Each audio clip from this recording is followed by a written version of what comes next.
Hello students, तो कैसे हैं आप लोग। हम आशा करते हैं कि आप एकदम बढ़िया होंगे, एकदम बिंदास होंगे। और हम डिस्कस कर रहे हैं क्लास 8 की मैथ का चैप्टर फर्स्ट, जिसका नाम है रेशनल नंबर। और हमने पिछले वीडियो लेक्चर में डिस्कस किया हुआ था इस चैप्टर के एक इम्पॉर्टेंट कॉन्सेप्ट के बारे में, और वो कॉन्सेप्ट था कि किस तरीके से रेशनल नंबर्स को हम नंबर लाइन पर रिप्रेजेंट कर सकते हैं। ठीक है, तो इस वीडियो लेक्चर में जो हमारा टॉपिक है वो है rational numbers between two rational numbers. ठीक है, कि दो रेशनल नंबर्स जो होते हैं उनके बीच में रेशनल नंबर फाइंड आउट करना हम इस वीडियो लेक्चर के थ्रू हम सीखेंगे।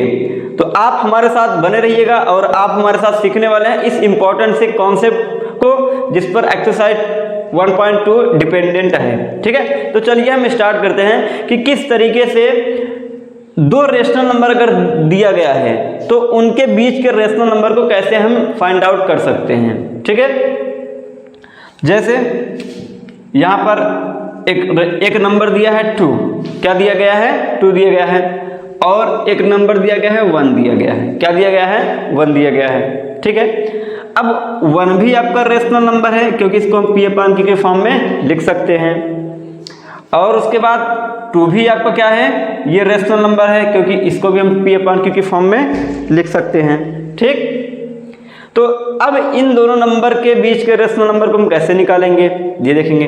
जैसे बोल दिया 1 और 10 के बीच के रेशनल नंबर को बताइए, क्योंकि 1 भी आपका रेशनल नंबर है और 10 भी आपका रेशनल नंबर है। ठीक है, तो यहाँ पर तो गैपिंग आराम से हम निकाल सकते हैं। क्यों? क्योंकि 1 के बाद क्या आएगा 1/, ये आपका जाएगा 1 के बाद आ जाएगा 2 आएगा, क्या आएगा 2 आएगा, 2, फिर इसके बाद 3 आ जाएगा, फिर 4 आ जाएगा, फिर 5 आ जाएगा, फिर 6, फिर 7, फिर 8, फिर 9 ना। तो 1 है और 10 है ना, 1/1 और 10/1, इनके बीच की ये सभी रेशनल नंबर्स आ गए, आसानी से आ गए, इसमें कुछ करना नहीं पड़ा हमको। लेकिन अब 1 और 2 के बीच के रेशनल नंबर हम किस तरीके से फाइंड आउट करेंगे, क्योंकि इनके बीच का तो गैप ही नहीं है, तो कैसे फाइंड आउट करेंगे। ठीक, तो चलिए हम इस कॉन्सेप्ट को हम सीखते हैं। जैसे अब एक नंबर है आपका -1, क्या है -1 है। ठीक है, और एक नंबर आपका है 0, क्या है 0 है। ये दोनों रेशनल नंबर हैं, दोनों रेशनल नंबर हैं, और इनके बीच के रेशनल नंबर्स को हमको फाइंड आउट करना है।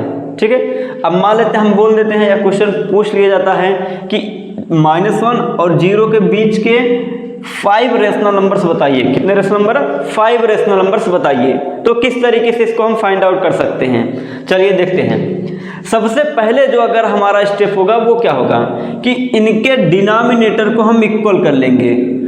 क्या करेंगे? इनके डिनोमिनेटर को हम इक्वल करेंगे। यहाँ तो -1 का डिनोमिनेटर 1 है और 0 का भी डिनोमिनेटर क्या है 1 है। यहाँ तो डिनोमिनेटर ऑलरेडी इक्वल है, इक्वल करने की जरूरत नहीं है। ठीक है, अगर ये इक्वल है तो इसको ऐसे छोड़ देते हैं। ठीक, अब -1 और 0 के जस्ट बाद -1 आ जाता है, नंबर्स के बीच की गैपिंग नहीं है, तो क्या करेंगे हम। अब सेकंड जो स्टेप होगा वो क्या होगा कि इस -1 और 0 को थोड़ा हम बड़ा नंबर बनाएंगे। क्या बनाएंगे? बड़ा नंबर। और इसको बड़ा नंबर बनाने के लिए हमको ऊपर नीचे न्यूमरेटर और डिनोमिनेटर दोनों में किसी न किसी नंबर से मल्टीप्लाई करना पड़ेगा, और ऐसे नंबर से मल्टीप्लाई करना पड़ेगा कि दोनों का डिनोमिनेटर हर एक कंडीशन में सेम रहे, डिफरेंट ना होने पाए। ठीक, अगर हम कर दें -1/1 में अगर हम 10 से मल्टीप्लाई कर दें, क्या कर दें 10 से मल्टीप्लाई कर दें, तो ऊपर नीचे दोनों करना पड़ेगा 10 से मल्टीप्लाई, क्योंकि अगर आप इसको सॉल्व करते हैं तो वापस से आपका -1/1 आ जाएगा, 10 से 10 कैंसिल हो जाएगा, -1/1 आ जाएगा। लेकिन हमको इसके यहाँ पर कैंसिल या काटना नहीं है। क्यों? क्योंकि हमको यहाँ पर क्वेश्चन बनाना है। ठीक, और उसी तरीके से 0 में भी अगर हम क्या कर दें 10 से ऊपर नीचे मल्टीप्लाई कर दें, क्या कर दें 10 से मल्टीप्लाई कर दें ऊपर नीचे, तो ये आपका -10/10 हो जाएगा। क्लियर? और यहाँ पे 0 का 10 में मल्टीप्लाई करें 0 अपॉन क्या हो जाएगा 10 हो जाएगा। यहाँ तक बात समझ में आई? अब -1/1 और 0/1 था, हमने इसको -10 0.10 और 0.10 बना लिया। फिर से अगर आप इसको सॉल्व करते हैं तो फिर से आपको यही नंबर मिल जाएगा। ठीक, तो अब यहाँ से यहाँ तो हम इनके बीच के नंबर्स को नहीं निकाल सकते थे, लेकिन यहाँ से अब हम आसानी से इनके बीच के नंबर्स को निकाल सकते हैं। हमसे पूछा कितना है, 5 रेशनल नंबर, 5 रेशनल नंबर्स पूछा है -1 और 0 के बीच में। ठीक है, तो यहाँ से आपका अब जो नंबर्स होंगे ऐसे लगातार नंबर्स आप लिखते चले जाएंगे। -9/10 हो जाएगा, इसके पहले क्या आएगा, -8/10 हो जाएगा, इसके बाद क्या आ जाएगा, -7/10 हो जाएगा, इसके बाद -6/10 हो जाएगा, इसके बाद -5/10 हो जाएगा, इसके बाद -4/10 हो जाएगा, -3/10, -2/10, -1/10, फिर उसके बाद आपका 0/10 आ गया। यहाँ तक बात समझ में आई। तो यहाँ पर हमको बोला था 5, तो इनमें से हम 5 यहाँ तक निकाल दिए हम आसानी से। किस तरीके से, इस नंबर्स में मल्टीप्लाई करके इनको हम क्या करते हैं, थोड़ा सा बड़ा नंबर बनाते हैं और आसानी से उनका गैप जब ज़्यादा हो जाता है तो आराम से हम निकाल सकते हैं। ठीक, अब एक दूसरा एग्जाम्पल लेते हैं।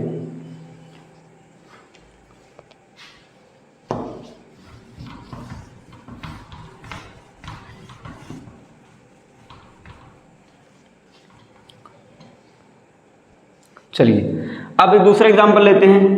एग्जाम्पल क्या है, जैसे 1/3 हो गया और 1/2 हो गया।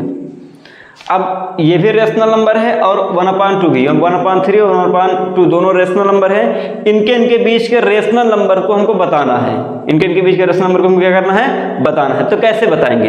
अब यहाँ पर हमारी सबसे बड़ी प्रॉब्लम ये हो गई कि दोनों का डिनोमिनेटर अलग अलग है, डिफरेंट है, तब कैसे करेंगे। ठीक, सबसे पहले इन दोनों का डिनोमिनेटर हम क्या करेंगे, इक्वल करेंगे, यानी कि जो डिनोमिनेटर नंबर्स हैं इनको हम क्या करेंगे, सेम नंबर बनाएंगे, दोनों का डिनोमिनेटर सेम करेंगे। ठीक, तो यहाँ पर 3 है और यहाँ पर क्या है, 2 है। तो एक काम करते हैं, इनके डिनोमिनेटर को इक्वल करने के लिए हमको जो डिनोमिनेटर में जो नंबर्स हैं 3 और 2 दोनों का क्या लेना पड़ेगा, एलसीएम लेना पड़ेगा। क्या लेना पड़ेगा, एलसीएम।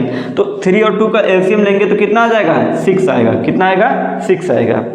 अब जब एलसीएम 6 आ गया है तो इसका मतलब क्या है कि हमको इन दोनों नंबर्स के डिनोमिनेटर में क्या बनाना है, 6 बनाना है। जो एलसीएम आएगा वही इनके डिनोमिनेटर में हमको बना देना है, तभी ये डिनोमिनेटर इनका इक्वल हो जाएगा। ठीक, तो अब क्या कर सकते हैं हम, 1/3 यानी 1/3 के डिनोमिनेटर को हम 6 बनाने के लिए क्या कर सकते हैं, अगर हम ऊपर नीचे दोनों 2 से मल्टीप्लाई कर दें तो इसका डिनोमिनेटर 6 बन जाएगा।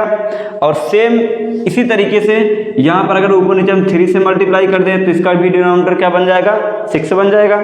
तो ये हो जाएगा 2/6 और ये कितना हो जाएगा, 3/6। यहाँ तक बात समझ आ गई। तो अब दोनों का डिनोमिनेटर क्या हो गया, सेम हो गया। दोनों का डिनोमिनेटर क्या हो गया, सेम हो गया। तो फिर हम अब इनके बीच के रेशनल नंबर को निकालना है। अभी भी इनके बीच के गैप को ढूंढना थोड़ा सा मुश्किल हो रहा है। अब यहाँ क्या करते हैं, हम इन नंबर्स को थोड़ा बड़ा बनाते हैं जिससे इनके बीच की गैपिंग क्या हो जाए, बढ़ जाए। तो अब क्या कर सकते हैं, यहाँ पर अगर हम क्या करते हैं 5 से ऊपर नीचे मल्टीप्लाई करते हैं दोनों तरफ, ऊपर नीचे दोनों, और यहाँ भी क्या करते हैं, यहाँ भी 5 से ऊपर नीचे मल्टीप्लाई करते हैं, 5 से ऊपर नीचे मल्टीप्लाई करते हैं। तो ये आपका क्या हो जाएगा, ये 5 2 10 हो जाएगा, अपान में क्या हो जाएगा, 30 हो जाएगा। यहाँ पर 15 अपान क्या हो जाएगा, 30 हो जाएगा। तो यहाँ पर नंबर की गैपिंग कम थी।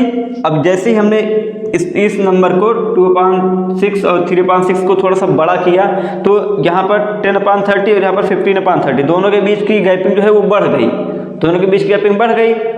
जब ये गैपिंग बढ़ गई तो अब नंबर आराम से निकाल सकते हैं। यहाँ पर 10/30 है और यहाँ पर 15/30। 10/30 के बाद क्या आएगा, 11/30 आ जाएगा। इसके बाद 12/30 आ जाएगा, 13/30 आ जाएगा, 14/30 आ गया। आराम से इनके बीच के रेशनल नंबर को हमने फाइंड आउट कर लिया है। तो इस तरीके से आप जो है जो रेशनल नंबर्स होंगे इनके बीच के रेशनल नंबर को आप फाइंड आउट कर सकते हो इस मेथड का यूज करके। ठीक, तो ये एकदम आसान सा मेथड रहा।